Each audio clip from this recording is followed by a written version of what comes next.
Jeste kurajbevi moji lordov venkmim je nazad u gradu. Vratio sam se nakon 5 mjeseci, borio sam se protiv divljih Turaka u ratu. I dok sam bio u ratu okružen muškarcima dobio sam fetiš na bolesne i retardirane slike, pa sam odlučio da neke od njih podijelim sa vama, pa hajde da počnemo sa lakšom kategorijom, kao na primjer Cokić Aeksić. Nemam pojma šta je kompanija Aeks mislila kada je napravila ovo glavato stvorenje, ali mogu se kladiti da su bili urokani, i to žešće. Sljedeća ukleta slika dolazi iz februara ove godine. Ovo stvorenje možda znate pod imenom Globglogabgalab, i stvarno izgleda ko smrskana čovjek gusjenica. Poslije njega nam dolazi naš voljeni idol Signor Pelo. Kao što znate on je bog animacije, ali je bio kidnapovan. Ovo je zadnja slika na kojoj je on. Kmekmešmrc. Zatim nam dolazi umjetnost koja se zove moje stopalo sa dževdekile očima i ustima. Nemam pojma šta sam konzumirao kad sam napravio ovo. Zatim vjerovali ili ne imamo i mim u ovim ukletim slikama jer WTF ovo treba da predstavlja.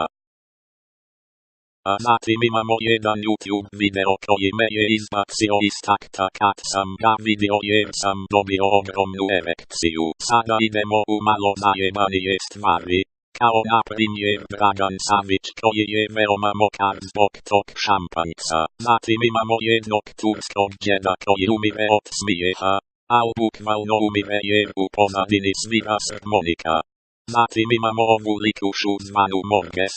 Trenutno u ovoj slici ju je napao demon, ali bez brige, ona ih poznaje. Zatim imamo dvije nove legende ovog kanala, Ice Grutin i Branko Kockica. Trenutno su pijani ko letve, ali nema veze. Sljedeća ukletinja je nama dobro poznata ikona kanala, njegovo ime je Milan Kurčina, on i Nino Rešić su estrada ovog kanala. Nakon toga imamo ova dva djeteta koja seksualno zadovoljavaju ovog psa i drkaju mu kurac. Ovo se može prijaviti kao zoofilija i ići u zatvor, kako su samo mogli. Sljedeća ukleta slika je jedan od vaših omiljenih crtića Ben 10, i kao što možemo vidjeti napumpuje svoju sestru. Sada oficijalno ulazite u koji kurac kategoriju. I prva stvar u ovoj kategoriji je ova prepadnuta Kung Fu Panda koja izgleda ko da je preživjela smrt Robi Rotena.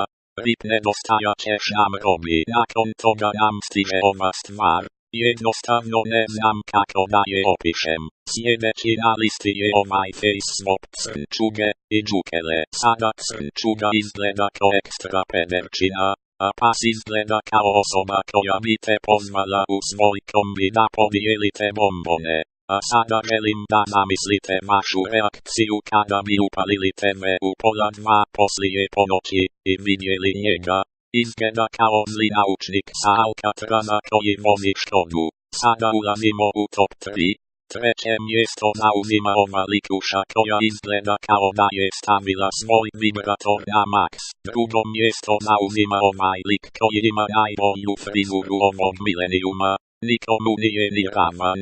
Ko zna šta je ispod moje šajkače kekeke. Ali sada ide prvo mjesto za najukletiju sliku ikada pronađenu. Ta nagrada pripada ovom seksi deduškanu. Znoj me polije kad vidim njega u ovoj odjeći. I to bi bilo to. Ovaj video je sponzorisan od strane rockera Smoravu i Bobana Rajovića. Vidimo se nekada u bliskoj budućnosti.